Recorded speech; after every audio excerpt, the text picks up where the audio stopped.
I'm really really excited about the panel that we're about to have because honestly, this business is yes, it's a business, but it's also about the artistry of what we do.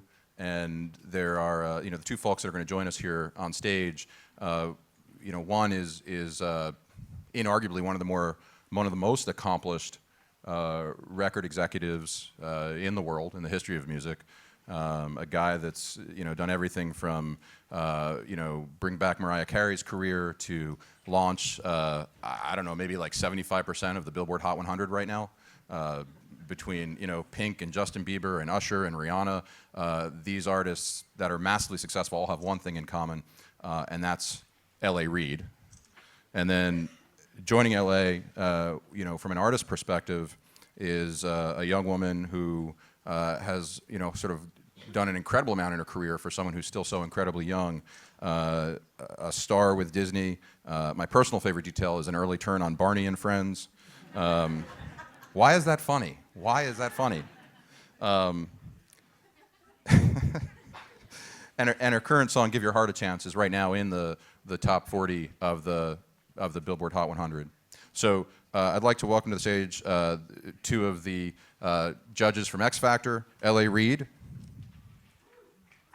and Demi Lovato.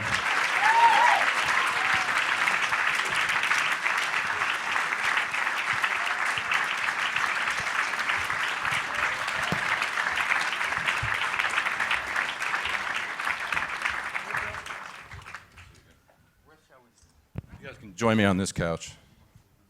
We're gonna be cozy. Okay. I like cozy. It's more intimate. Hey. Got two microphones. You're gonna be really forceful with your messaging today. Yeah. So I want to get started. Maybe just warm things up a little bit. I'm sure statistically there's no doubt that there's plenty of people in the audience right now that do watch X Factor. So I just have to ask because I'm a fan of the show. I mean, I'm really a fan of the show. I believe you. Okay, I swear to God, I'm a fan of the show. And so my first question, and it probably won't get any harder than this, is you're stuck on a desert island. Do you pick Britney Spears or Simon? That's a Demi question, right? That's a Demi. No. It's Britney. Yeah, absolutely. No doubt, no doubt. Yeah, Simon might be 'cause better Simon at like getting coconuts out of trees or something. I don't know. No, Simon would be the most the biggest diva on the freaking island, and he'd die within a couple years anyways because he's so old. It would just be wow. I mean, he's only got a couple years left in him, right? Ooh. So messed up Wow. too much? Whatevs. I was gonna really encourage you guys to be honest and forthcoming up here, but I guess that ship has sailed. L.A., do you have anything that tops that answer? How do you top that? Yeah. No, I can't top that. But Who's gonna? One last question for you from X Factor. Who's gonna win from your teams? no one from her team. No one from her team. Lies and fairy tales. My team is gonna win. I doubt But that. who on your team do you think is gonna be the champion? She doesn't I- even know who they are. I believe that you each believe that your team. Yes, I do. You don't know their names? Yes, I do. Name all 6 people on your team right now. Go. No, I'm just kidding. Don't do that. But I have a lot of faith in. This is called talking and I thinking feel of like the I names of shouldn't the answer contestants. it because I don't want to play favorites and then they'll see this and be like, we oh should my put LA God. on the spot because you jumped to the last Yeah, answer. go for it. Now you're managing the over 60-year-old team. Is that what's going on? Yeah, I got her category. She wanted to do the olders, and So I bad. ended up with Yeah. them. That's cool though, Sorry. because I think we haven't had grandparents on the charts in a long time, and I think it's probably like a pendulum swing coming. It's a huge change coming. Yeah. All right. Grandparents on the chart. Grandparents on the chart. It's the next hot thing. People think it's Bieber, but it's grandparents. I mean, you control Billboard, so you can control this thing. All right, so let's talk a little bit about some of the content that I think maybe a lot of the folks in this audience are here to talk about. I think one of my first questions for you is, and you guys can both take a crack at this, but just how important and how has this changed, I would say, over the last 5 or 10 years? How important is film and TV as a platform to what's going on in music? I would say that film and TV is a platform to music just because, when you listen to music, you are only hearing somebody's voice. And when, I feel like I could be wrong, but I don't know a lot of my friends that actually still watch a lot of music videos. So Not even online, like Vivo or YouTube? online, yeah. But I mean, I can't remember the last music video that I really watched, you know? Yeah. So I feel like television. Did you watch the one for Give Your Heart a Break? Yes, I did. Okay, cool. Yeah. Checking. How many times? I was kind of in it. So I think that TV is a great Platform. platform. I had trouble with that word earlier. It's so weird. It's a great platform because, you know, that way you're actually hearing and seeing the person. So So just developing the visual kind of identity Right, of a exactly. star. And LA, how important is that for you when you're developing your talents? Well, film and TV as a platform, in addition to all of the many platforms, you know, that whether it be X Factor stage for contestants, or whether it be you know, YouTube, or whether it be film and TV syncs, they're all platforms. But the thing about it is that the platforms, as important as they all are, the platforms don't bring the magic. The artist brings the magic, right? So you can be there, but you better be great. You know. Has it you know, with the you know, the well-documented decline in recorded sales over the last 10, 12 years, has the importance, and also like the consolidation of radio, I mean, has the importance from your perspective as a label head, has the importance of getting your artists out there onto TV, or possibly looking to you know, TV platforms that have already developed some stars, has that really risen over the last 10 or 12 years? Yeah, I think that, you know, in a strange way, I think that the decline in sales, it comes down to sales. The decline of sales in our industry have been a blessing in disguise, because they forced the industry that was very complacent, right? They forced the industry to become creative and really explore platforms, right? And try to create as many opportunities. And in addition to that, it's really forced the industries to become one and to really partner with each other to create more opportunities. So it's like a blessing in disguise. It was bad, but it was, you know, it's a bad that can create a good, you know, because now we can all, whether you're in film, whether you're in TV, or various online businesses, we all have to pull together to try to find success. So Much greater resourcefulness in the music business over the last 5 or 10 years, without a question. yeah, I mean, you know, the funny thing about the record industry is that we were the first to really be hit with the decline in sales as a result of piracy. So we were forced to become smarter and create initiatives before the rest of the industry, right? And many of the publications that laughed at us for taking a nosedive, they quickly followed suit. Yeah, they're out of business now. Right. Right.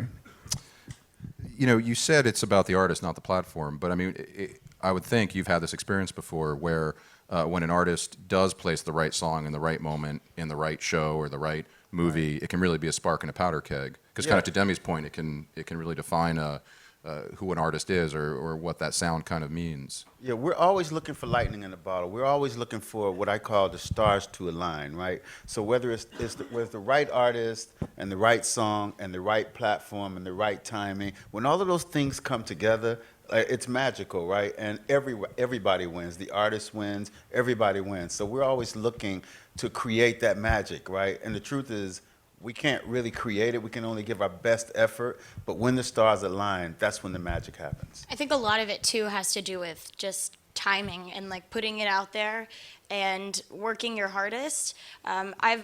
I've been working at this since, a lot of people think, oh, why is she on the panel? She's only been around for like 5 years, but I've actually been working towards this and studying the music industry since I was like, well, not studying the music industry, but when I was 5, but I started in this industry when I was 5. And ever since then, I've been learning. So I actually have like 15 years of knowledge under my belt.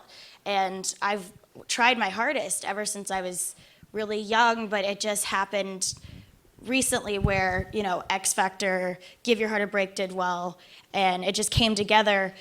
And sometimes you just have to wait for that to happen. Like LA said, you can't create that. It just happens. Keep plugging away. Yeah. Plug away. And That's it'll exactly happen when right. it's the right time. It's exactly like you said, it's when the stars align. That's when the magic happens. But we look for people that have that potential in them. Do you, I mean, I'm sort of tempted to ask you, you know, what your experience and what your time in the film and TV space has taught you about kind of preparing you for a music career, and how those things sort of cross benefit each other. But you probably don't really know anything else other than growing up in that TV and film space.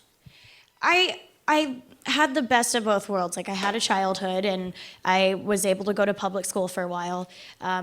Shortly after I started homeschooling, but I look at it as two different things that sometimes intertwine. I think that they help one another. I think that if you have a TV show, it could help your album sales. You know, I think that if you just have an album by itself, it might be a little bit harder too. But I try to keep my career separate, like my acting career, now X Factor career, and my music career separate. Like I focus on one thing at a time, and hope for the best. Does TV ever become a distraction to the creative process? I mean, I know it's easy to sit and say, oh, you guys are, you know, stars and you're celebrities and you're on these TV shows and it's, you know, you're in movies and it's a great thing. But, you know, the creative process tends to be sort of an isolated process generally, right? You're alone in a studio, you're focused on the music, you're writing a song, whatever it might be. Does the celebrity part of it, I think there's good and bad with having this platform, Right. but does the celebrity part of it sometimes distract or detract from your focus as a creative? Well, I don't feel like I'm a celebrity, so I'm at work every day. No matter what I'm doing, I'm feeling like I'm at work, and you know. But you're dealing with But things. here's the that, thing: nobody's a celebrity when they're alone. Right. Amen. Word. Right, right. So, and that's when you focus. That's when you really focus on your creativity or whatever it may be, whether it be scripts or reading scripts or writing a song or performing a song in the studio or trying to find great material, whatever it is. At that very moment, you know, you're very much alone and you're very transparent, you know, and that's when it really all happens, right?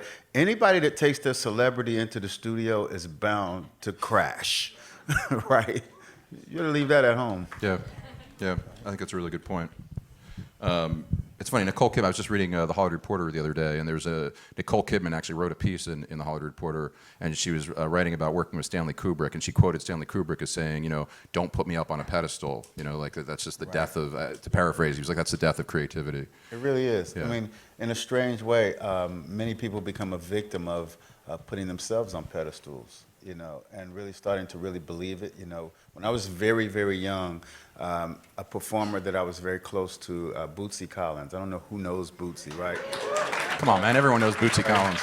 But Bootsy told me, he said, "L.A., don't read your press." He told me that when I was really young. Don't read your press because you'll start believing it, right? And the real point of it is to really just try to stay as normal as you can, as normal as your life will allow you to stay. Stay as normal as you can so that you can really receive the information, because you don't want to get behind the gate and block the world out, because you'll find yourself quickly removed and you won't know what's new, what's hot, what's hip, and what you should be doing. So the real point is to stay humble. And so we don't walk around thinking and believing in celebrity.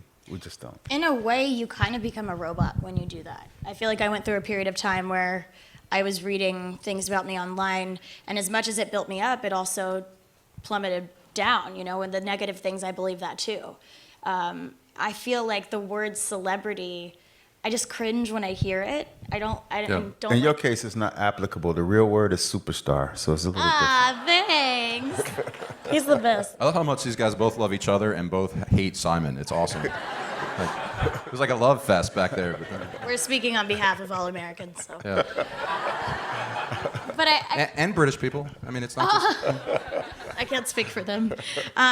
But no, I feel like that, you know, the word celebrity, it makes me cringe, and I hate it when people think that, I don't know, you become a robot because you read things and then you're like, oh, well, maybe I should do this and maybe I should go more pop and then I should do this. Yeah, I really just meant the distraction of, like, you know, like I have the luxury of sort of getting out of an airplane and getting into a taxi and getting to my hotel and like using that time to like think about the things I want to do when I get to my hotel. Exactly. And maybe that's a different experience when you reach a certain point in the public eye. So it's not necessarily like But I think you answered the question. I think you guys both worked to shut it out. And I also love that we just got important career advice from Bootsy Collins.